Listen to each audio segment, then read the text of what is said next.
जिला हिसार के उपमंडल हांसी से हूँ और एक वकील हूँ। मेरे फादर साहब जो है वो भी वकील हैं और हमारे परिवार में बहुत वकील हैं। मेरे फादर साहब भी वकील हैं, मेरा छोटा भाई भी वकील है, मेरी जो वाइफ है वो भी वकील है। और जब से मैं वकालत में आया हूँ, पहले तो मेरे फादर साहब जो है वो एट्रोसिटी के खिलाफ लड़ाई लड़ते रहे और उनको मैंने कोर्ट में लड़ाई लड़ते देखा। उनकी जज से भी बहस होती थी, उनकी पुलिस वालों से भी बहस होती थी। उनकी जो सवर्ण समाज के वकील हैं जो बिल्कुल एक टाइम में बिल्कुल अलाउ नहीं करते थे कि भाई शेड्यूल कास्ट कम्युनिटी के वकील भी अदालत में आके खड़े हों, बहस करें। तो मेरे फादर साहब ने उनसे भी लड़ाई लड़ी और कई वकीलों को तो मेरे फादर ने पीटा भी। जब मेरे फादर साहब को उन्होंने कोर्ट में जज के सामने जाती हुई गालियां बकी, तो कई चीजें ऐसी होती है कि कई बार आत्मसम्मान को बचाने के लिए आपको अपनी हाथ पैरों का इस्तेमाल भी करना पड़ता है। जरूरी नहीं कि हम कलम से और संविधान से और कानूनों से अपने आत्मसम्मान को बचाने का प्रयास करें। और कई बार इस तरह की परिस्थिति पैदा हो जाती है कि अगर आप अपने आत्मसम्मान को बचाने के लिए सामने वाले को थपड़ाएंगे भी तो वो ज्यादा हावी हो जाएगा। तो मेरे फादर से मैंने सीखा किस तरह का काम भी करना चाहिए। और मेरे पास बहुत सारे केसेस इस तरह के भी आते हैं, बहुत सारे मेरे पास मोस्टली केसेस इस तरह के आते हैं जिसमें हमारे समाज के लोग पिटकर, सर फुलवाकर, हाथ फुलवाकर मेरे पास आते हैं कि हमारे साथ उन लोगों ने ऐसा कर दिया और उनके खिलाफ कार्रवाई कर दी। हम लोगों को कार्रवाई करनी पड़ती है उन लोगों के खिलाफ, लीगली कार्रवाई करते हैं। लेकिन मैं उनसे कई बार कहता हूं कि आप लोग जिस दिन उनको पीट के, सर फोड़ के, हाथ पैर तोड़ के आओगे तो केस करने में और भी ज्यादा मजा आएगा। तो ठीक है, संविधान है, कॉन्स्टिट्यूशन के हिसाब से भी हम लोगों को चलना चाहिए। हमारी प्रोटेक्शन के लिए SC/ST एक्ट है, बचाव के लिए SC/ST एक्ट है, उसका भी यूज करना चाहिए। लेकिन कहीं ना कहीं जो क्रांतियां होती हैं, किसी एक महान व्यक्ति ने कहा था कि समाज में बहुत बड़े बदलाव के लिए, बहुत बड़ी क्रांति लाने के लिए खून भी बहाना पड़ता है, मुकदमे भी खाने पड़ते हैं। तो आज बाबा साहब की जयंती पर हम इकट्ठा हुए हैं और संविधान पर बातें हो रही हैं। और मेरे एक साथी एडवोकेट बलजीत सिंह जो मेरे साथी आए हैं, उन्होंने आप लोगों को बताया था कि संविधान जो है, जो बाबा साहब ने संविधान की रचना की, ड्राफ्ट किया, उससे पहले भी एक संविधान होता था और वो संविधान सैकड़ों सालों से चलता आ रहा है, आज भी चल रहा है। ये लोग बहुत शातिर हैं, अपने आप को सुप्रीम बनाने के लिए सैकड़ों सालों से प्रयास करते आ रहे, एफर्ट करते आ रहे, गरीब लोगों का, भोले लोगों का, अनपढ़ लोगों का ब्रेन वॉश करने का काम करते आ रहे हैं। इन लोगों ने काल्पनिक देवी देवताओं, भगवान, इन चीजों का गरीब लोगों में, अनपढ़ लोगों में, भोले वाले लोगों में इतना ज्यादा फितूर और डर पैदा कर दिया है कि अगर मंदिर में हमने जाके हनुमान जयंती पे बूंदी नहीं चढ़ाई या कहीं रास्ते से जा रहे हैं, पीर पे गाड़ी से जा रहे हैं, हॉर्न नहीं बजाया तो बहुत बड़ा अनर्थ हो जाएगा। मैं कई बार इन लोगों को समझाता हूं, ऐसा भगवान किस काम का जो आपको केवल छोटी सी गलती के लिए मौत की सजा दे देता हो। एक मेरे हमारे हांसी में एक कर्व है, रोड पर शार्प कर्व है, उस पर पीर बाबा की मजार बनी हुई है और वहां पर जो पाखंडी लोग हैं उन्होंने एक अफवाह फैलाई हुई है कि अगर कोई इस पर हॉर्न नहीं बजाएगा तो एक्सीडेंट हो जाएगा। मैं ये किसने कहा? ये पीर बाबा के बारे में। मैंने ऐसा पीर बाबा जो केवल हॉर्न ना बजाने के एवज में एक्सीडेंट करा देता हो, ऐसे पीर बाबा को क्यों मानो? तो हमारा समाज इन चीजों में बड़ा जकड़ा हुआ है। बड़े शास्त्री लोग हैं, मैं आपको बता रहा हूँ, पिछले हजारों सालों से इन्होंने कॉन्स्टिट्यूशन बनाया हुआ है अपना, जिसको मनुस्मृति के नाम से आप लोग जानते हैं।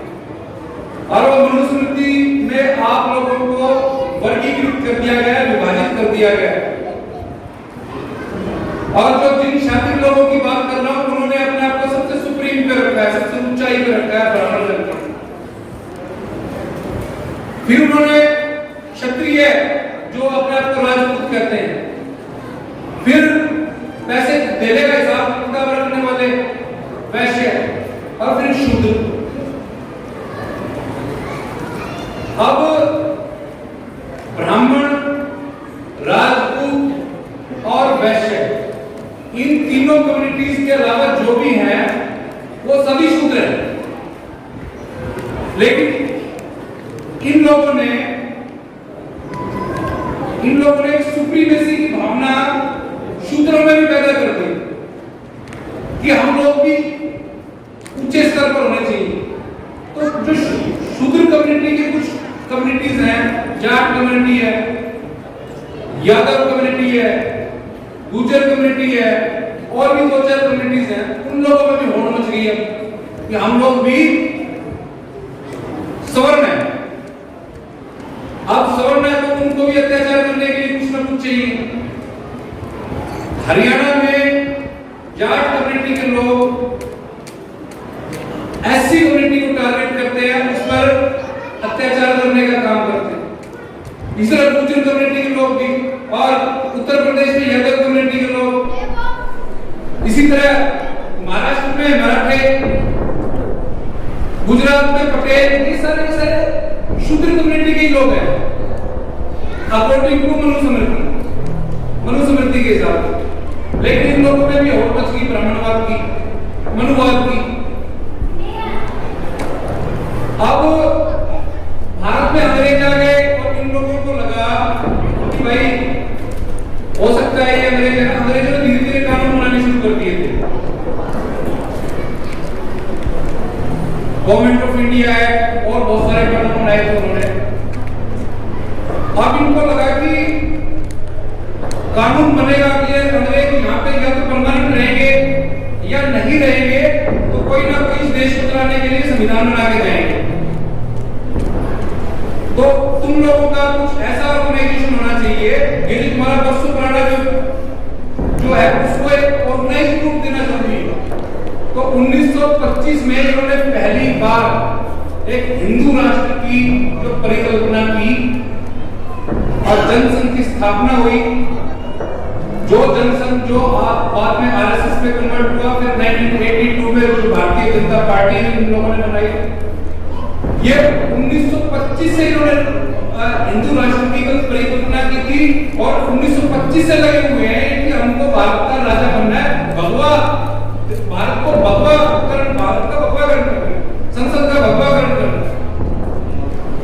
बहुत दिनों से मेहनत करके आ रहे हैं।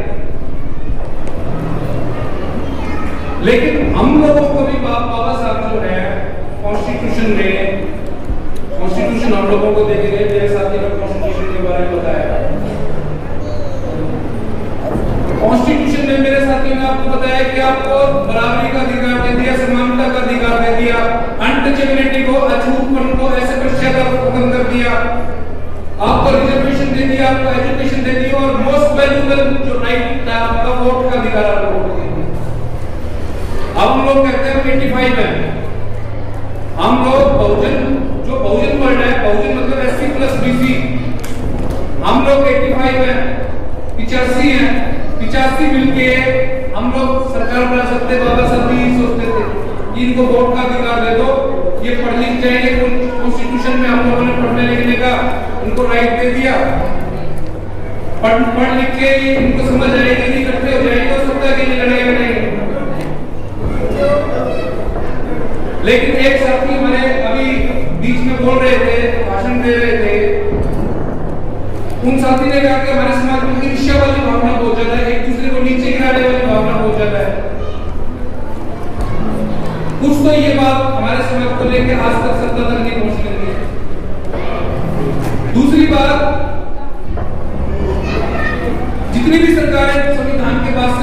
भारत में आई है,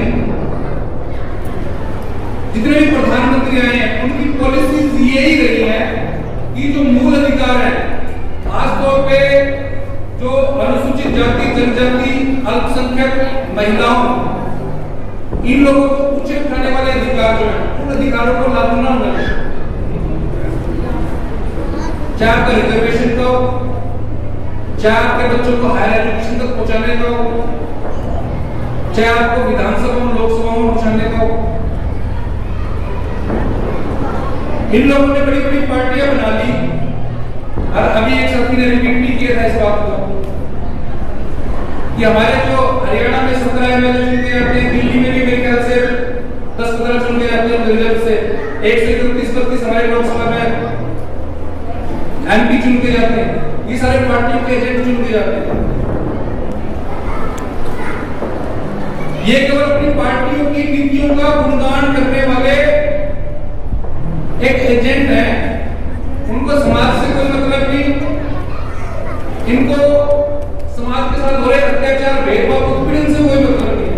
हाँ, समाज की आवाज बंद करने के लिए ये क्या करते हैं, हमारे पूरे समाज में डॉक्टर अंबेडकर के नाम पर, गुरु रविदास के नाम पर, महर्षि वाल्मीकि के नाम पर, कबीरदास जी के नाम पर संस्थाएं चली हुई।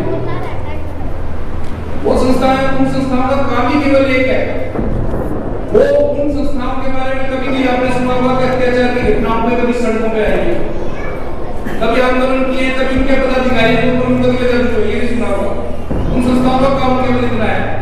तो सत्ताधारी एमपी, एमएलए, मिनिस्टर है हमारे समाज के, अम्बेडकर जयंती पर और दूसरे महापुरुषों की जयंती पर उनको इनवाइट करना, और इनवाइट करके उनसे 10-20 लाख रुपए लेंगे, और वो भी कहते हैं हमने समाज के लिए बहुत किया, फलानी जगह अम्बेडकर जयंती में गए थे, वहां पर भवन बनाने के लिए 20 लाख रुपए दे गए।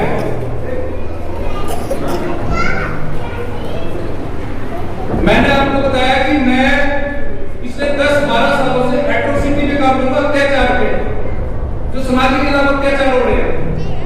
अत्याचार किस तरह के होते हैं, क्या है अत्याचार? अत्याचार वो है जब आपके बच्चों को स्कूल में उच्च शिक्षा से जानबूझकर वंचित रखने का काम किया जाता है सरकारों द्वारा। जब हमारे समाज के कर्मचारियों को, अधिकारियों को झूठे केस में फंसाकर चार्जशीट किया जाता है, उनको नौकरी नहीं करने दी जाती।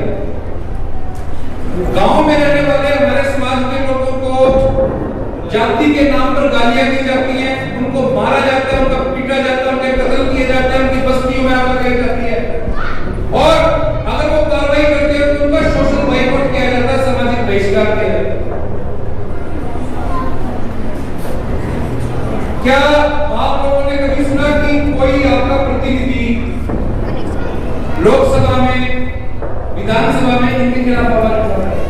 आपका मिर्चपुर कांड हुआ, आपका हाथरस में कांड हुआ, आपकी रोज कोई ना कोई अखबारों में, टीवी में कोई ना कोई न्यूज आती है कि बहुत बड़ा कांड हो गया। अभी 2 दिन पहले यमुनानगर में हमारे पहले रमन वाल्मीकि नाम का भाई था, उसको गोली मार के मार दिया था, अब उसके छोटे भाई जानू वाल्मीकि था, उसको कत्ल कर दिया। दो एक ही परिवार में दोनों। यहाँ पर आकर एट्रोसिटी की बात कर रहा हूं मैं, और थोड़ा सा जब एट्रोसिटी की बात करता हूं तो मेरे को मिर्चपुर कांड की याद आती है। मिर्चपुर कांड की यहाँ पे आकर इसलिए बात आती है क्योंकि मिर्चपुर कांड का जो ट्रायल था, मुकदमा था, वो इसी जगह पे रोहिणी कोर्ट में चला था, और यहाँ पर रेगुलर पे 1 साल तक रोहिणी कोर्ट में आया। हो सकता है आप लोगों को मिर्चपुर कांड के बारे में पता हो, लेकिन पूरी तरह नहीं पता होगा। मिर्चपुर कांड जो था बड़ा ही भीषण, भयावह, अमानवीय हरकत थी, जो अपने आप सूची जाति के लोग कहते हैं। मिर्चपुर गांव में वाल्मीकि बस्ती में 250-300 परिवार है। पूरी बस्ती को घेर कर, पूरी बस्ती को घेर लिया गया जाट समुदाय के व्यक्तियों द्वारा, युवाओं द्वारा, और वो जाट समुदाय के जो युवा आए थे बाकायदा अपने साथ ट्रैक्टर ट्रालियों में पत्थर, लाठी, डंडे, गंडासी, जेडी, डीजल, पेट्रोल के टैंकर और टैंक और जो ड्रम होते हैं वो, ये सारी पूरी तैयारी के साथ आए थे। और इतना बड़ा कदम उन्होंने क्यों उठाया बस्ती जलाने का? इतना बड़ा कदम उन्होंने इसलिए उठाया क्योंकि आप लोग गर्दन उठा के उनसे आंख में आंख मिलाने की हिम्मत करते हो। जो लोग शोषक है या शासक है, एक गुलाम उनसे आंख में आंख मिलाने की हिम्मत कैसे कर रहा है? एक 4-5 जाट लड़के मिर्चपुर गांव में वाल्मीकि बस्ती में से गुजर रहे थे। उन पर वाल्मीकि परिवार का एक कुत्ता उन पे भौंकने लग गया। उस जाट लड़के ने उसको उठा के ईंट मार दी कुत्ते को। ईंट जाके वाल्मीकि परिवार के बच्चे को लगी। उस परिवार का मुखिया बोला जी आप थोड़ा देख के तो मारना ईंट को, हमारे लगी है तो। इस बात को मैं चुप कांड हो गया। तूने मेरे को ऐसे कैसे बोल दिया कि ईंट देख के मार? इस बात को मैं चुप कांड हो गया। यानी तो मैं बता रहा हूं कि जब वो घेर लिया पूरा का पूरा, वहां पे पुलिस भी आ गई, लेकिन पुलिस का जो सच होता वो वहां का भांजा था। उसने जानबूझकर प्लानिंग के तहत, साजिश के तहत हमारे समाज के जो युवा लड़के थे, वाल्मीकि समाज के युवा लड़के थे, भाई उनको कभी आगजनी करने से रोक न दे, इसलिए उनको कहा भी आप पंचायत करके मामला सुलझा देते। वाल्मीकि चौपाल में आ गए। उनको तो वाल्मीकि चौपाल में ले लिया, वहां से जाटों के लड़कों को ग्रीन सिग्नल दे दिया कि कर दो भाई जो करना है। उन्होंने पूरी वाल्मीकि बस्ती में आग लगा दी, घरों में तोड़फोड़ की, लूटपाट की, और उसके बाद एक हमारे दादाचंद जी थे बुजुर्ग और एक उनकी लड़की की अपाइश, उनको ना कमरे में मोड़ के जिंदा जला दी, उनकी मौके पे मौत हो गई। और बनने के बाद जब उनकी डेड बॉडीज बाहर निकाली तो उन लड़कों ने जिन्होंने आग लगाई थी, उन डेड बॉडीज के आगे खड़ा होकर बिल्कुल नंगा होके नाच किया। देखो एक विजयी नाच होता है, वो नाच उन लोगों ने किया और ये कहा कि हमारे साथ एक टक्कर लोगे तो देखो फिर तुम्हारे साथ ये होगा।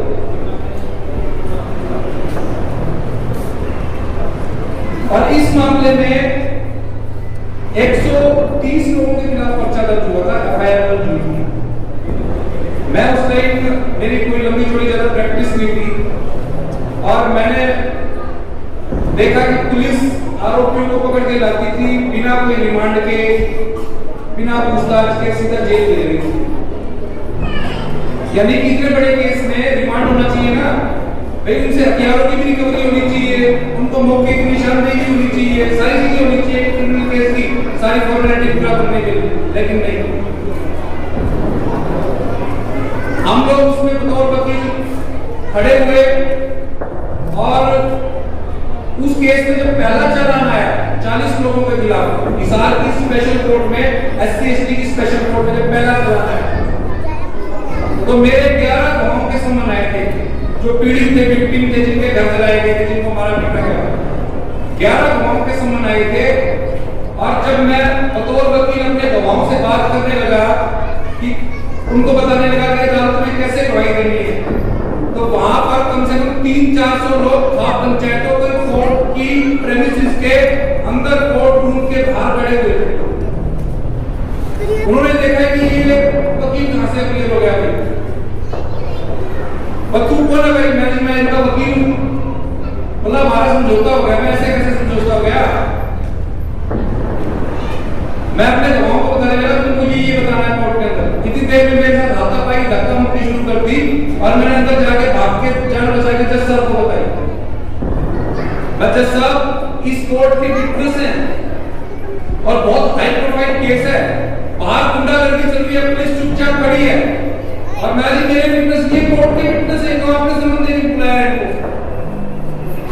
जज साहब बोले वकील साहब आपकी बात नहीं मानता, मैं विटनेस खुद आके कहेंगे तो खुद मानूंगा। मैं जी वो तो इतने डर रखने को कैसे कहेंगे? तो बोला भाई इस केस को ट्रांसफर करा लो। तो फिर हम लोग सुप्रीम कोर्ट आए। सुप्रीम कोर्ट में उन्होंने पिटीशन डाली कि केस को ट्रांसफर कराया जाए। हरियाणा में केस चलाने के हालात नहीं है। हरियाणा में जिन लोगों ने अपराध किया, जिन लोगों ने आगजनी की, हत्याकांड किया है, उन्हीं की सरकार है। और हम लोगों को कतई उम्मीद नहीं है उस सरकार पे कि वो फेयर ट्रायल हरियाणा में होने। सुप्रीम कोर्ट ने मुझसे कहा कि आपके साथ जो भी हुआ है शपथ पत्र दो, एफिडेविट दो। मैंने सुप्रीम कोर्ट में एफिडेविट दिया। सुप्रीम कोर्ट ने वो एफिडेविट हिसाब पे सेशन जज से वेरीफाई कराया और वेरीफाई होने के बाद केस को यहाँ की रोहिणी कोर्ट में ट्रांसफर कराया। यहाँ पे ट्रांसफर होने के बाद भी मुसीबतें कम नहीं हुई। हमारे गांव में लगातार प्रेशर बनता रहा समझने का, और वहां पर उनको धमकियां दी जा रही थी, उनको लालच दिए जा रहे थे। तो हमने कोर्ट में कहा कि जज साहब यहाँ पे कामनी लाओ की मैडम जज ने। तो जज साहब ने जितने भी विटनेस थे, हमारे 90 के 90 विटनेस, हरियाणा सरकार को, दिल्ली सरकार को कहा कि यहाँ पर कोई अच्छी सी जगह देख के गवाहों को प्रोटेक्शन रूम में रखा है, प्रोटेक्शन हाउस में रखा है। तो साथियों आपको बताऊं मैं, अगर कोई ब्राह्मण समाज के गवाह होते हैं, अगर कोई जाट समाज के गवाह होते हैं, अगर कोई दूसरे समुदाय के गवाह होते हैं, उनके लिए पूरा का पूरा रेस्ट हाउस खुल जाता, उनके लिए पूरा का पूरा कोई बढ़िया सी 5 स्टार धर्मशाला खुल जाती। लेकिन मेरे समाज के जो गवाह थे, बिरजपुर के, वाल्मीकि समाज के, उनको हरियाणा सरकार और दिल्ली सरकार ने नरेगा में एक पैदल जोन है, भिखारी घर है, भिक्षा घर है, जहाँ पे भिखारी, अनाथ, दूसरे लंगड़े लोगों को रखा जाता है, वो जगह हमको थी, वहां पे गवाहों को स्टे कराने के। इसके बावजूद भी विपरीत परिस्थितियों में हम लोगों ने कोर्ट में ट्रायल चलाया। ट्रायल चलाने के बाद, और साथियों यहां पर पहली बार हरियाणा में इस तरह हुआ था कि SC/ST एक्ट में यहां पर रोहिणी कोर्ट में आगजनी करने वालों को, अत्याचार करने वालों को सजा इसमें 15 लोगों को यहाँ पे सजा हुई, टोटल 103 आरोपियों में से। हालांकि बहुत कम नंबर था, लेकिन सजा हुई। 3 लोगों को उम्र कैद हुई।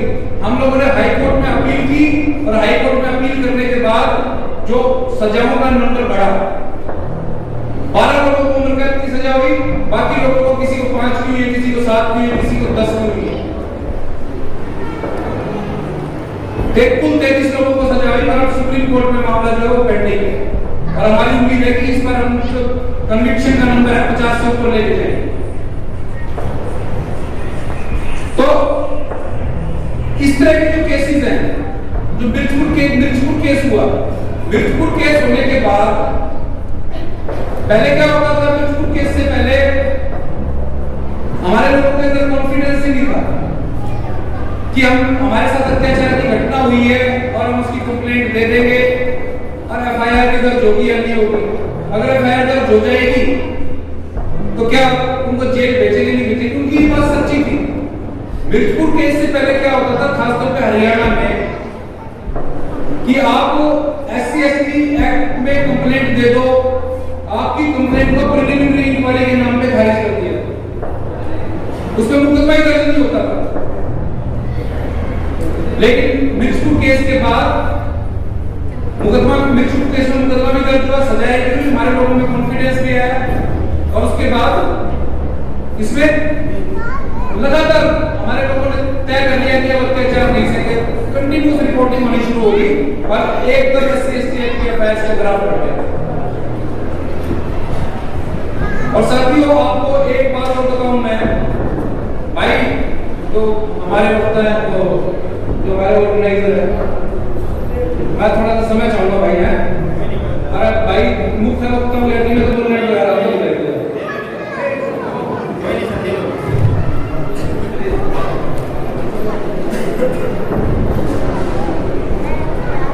आप लोगों के अधिकारों के पर काटे जा रहे हैं, उनको चोरी किया जा रहा है।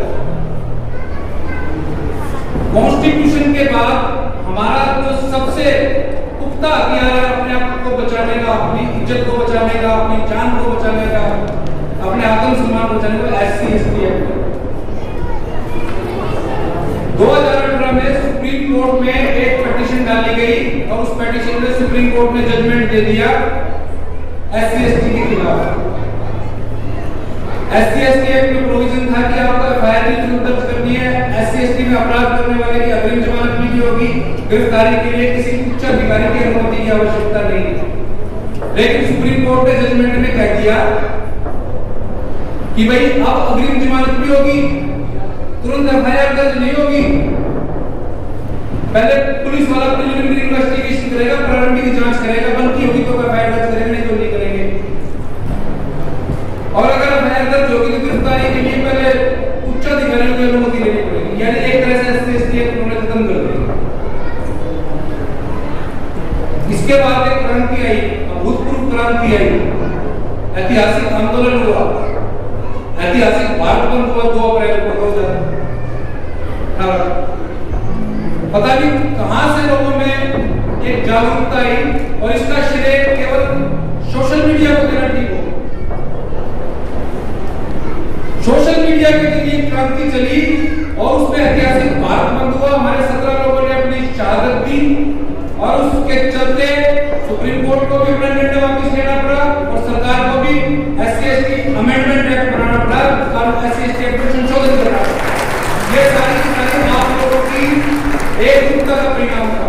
अगर इसी तरह की एकजुटता हम एक चीज और देखने को मिली है कि इस बार जो डॉक्टर अम्बेडकर जयंती मनाई गई है पूरे हरियाणा में, पूरे भारत में बड़े हर्षोल्लास के साथ मनाई गई है और हर प्रोग्राम में मैक्सिमम गैदरिंग हुई है।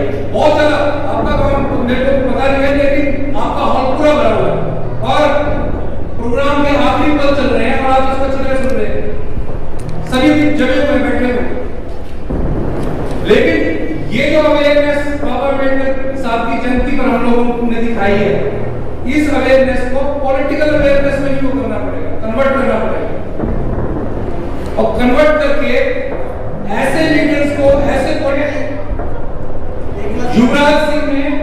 युवराज सिंह पूर्व क्रिकेटर ने अपने समाज के बारे में इंस्टाग्राम पे वीडियो में बातचीत करते हुए अपने साथी क्रिकेटर से हमारे समाज के लिए भंगी शब्द का प्रयोग किया। भंगी शब्द का प्रयोग करने को जरूरी है, लेकिन उसने अपने साथी को गाली बकने के लिए भंगी शब्द का प्रयोग किया।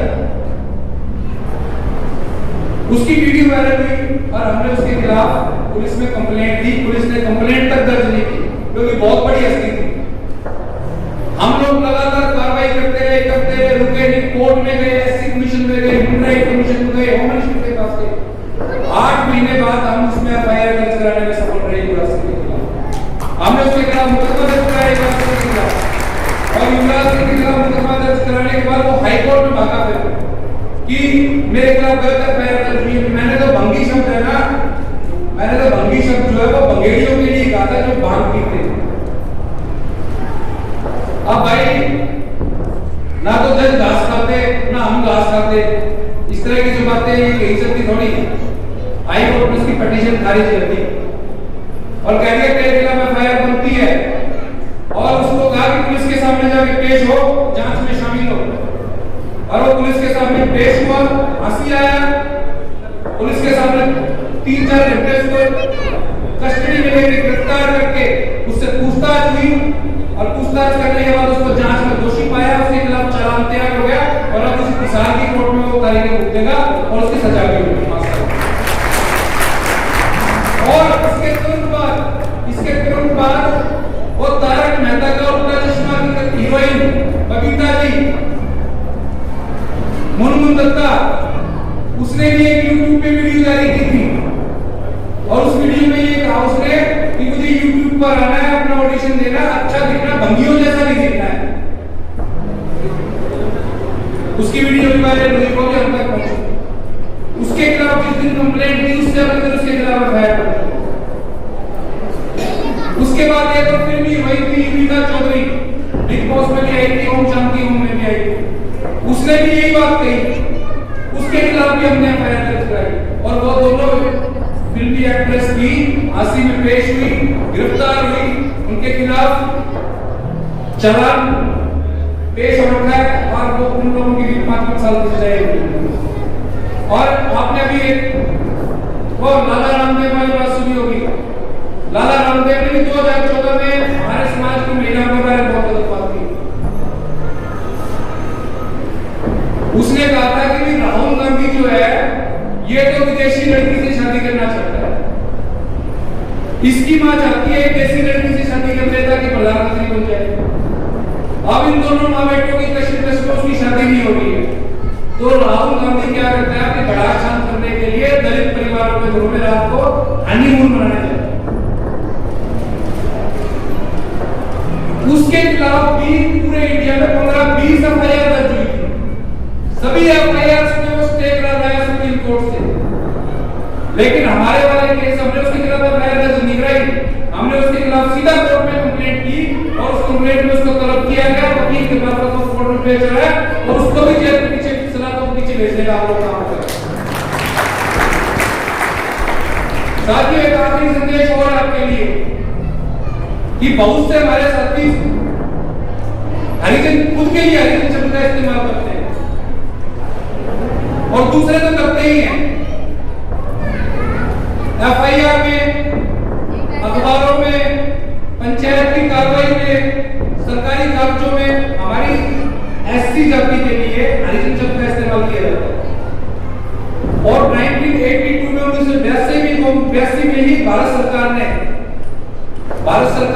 ने राष्ट्रपति के मार्फत सभी राज्यों के मुख्य सचिवों को, सभी यूनियन टेरिटरीज के मुख्य सचिवों को लेटर लिख दिया था कि सरकारी कामकाज की भाषा में, आम बोलचाल की भाषा में हरिजन शब्द को बैन किया जाता है। और इसके बाद 2017 में सुप्रीम कोर्ट ने भी एक जजमेंट में कहा कि हरिजन शब्द का इस्तेमाल आपराधिक है, अगर आप इसका इस्तेमाल करोगे तो इसमें एफआईआर भी दर्ज हो सकती है और आपको सजा भी हो सकती है। इसके खिलाफ भी हमने सोशल मीडिया में मुहिम चलाई थी और उसके अच्छे रिजल्ट भी सामने आ रहे हैं, लेकिन अभी तक ये बीमारी पूरी तरह खत्म नहीं हुई है।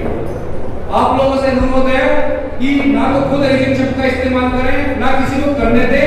अगर कोई अखबार में एफआईआर में सरकारी कामकाज की भाषा में इसका इस्तेमाल करता है और आपको पता लगता है तो तुरंत इसमें एफआईआर दर्ज कराने का काम करें, पुलिस में शिकायत देने का काम करें, लीगल नोटिस भेजने का काम करें। और एक आखिरी बात परवीन परसी भाई ने कही थी, ये मिशनरी गायक है लेकिन कॉन्स्टिट्यूशन के कुछ प्रोविजंस इसने भाई ने बताए, लॉ ग्रेजुएट नहीं है, ग्रेजुएट है, मास्टर जी हैं। भाई हम लोगों के पास, सभी के पास मोबाइल फोन है और मोबाइल फोनों में बेकार की चीजें डाउनलोड करने की बजाय गूगल स्टोर पे जाके भारत का संविधान, SC/ST एक्ट, महिलाएं बैठी हैं, IPC महिलाओं के लिए जो कानून है, यौन हिंसा से बचने के लिए कानून है, डोमेस्टिक वायलेंस एक्ट है, घरेलू हिंसा से बचने के लिए कानून है, ये सारे कानून, बच्चों के लिए अधिकार के लिए कानून है, जुवेनाइल जस्टिस एक्ट है, पॉक्सो एक्ट है, ये सारे के सारे आप हिंदी में डाउनलोड करें, पढ़ें, खुद पढ़ें। जब आप पढ़ेंगे आपको एहसास होगा कि तो नई बात मैंने पढ़ी है, और वो पढ़ने के बाद आप लोगों को ये वो होगा कि हम लोग इन बातों को दूसरों को भी बताएंगे। इस तरह से जागरूकता फैलती है, इस तरह से कानूनी जागरूकता फैलती है। इन चीजों को मोबाइल पे पढ़ाएं, फैलाएं, ताकि बाबा साहब का जो एक शिक्षित होने का, कानूनी शिक्षित करने का, लीगल लिटरेसी का जो सपना था वो पूरा हो सके और हमारे समाज में जो एट्रोसिटी है, उत्पीड़न हो रहा है, हमारे समाज के साथ भेदभाव हो रहा है, वो सारा का सारा इसी तरह रुक सके। इसी के साथ मैं हमारे पीछे लड़ने लेके खड़े भाई जो है जगह की बात खत्म करो, और मैं अपनी बात खत्म करता हूँ। एक बार फिर आयोजकों का धन्यवाद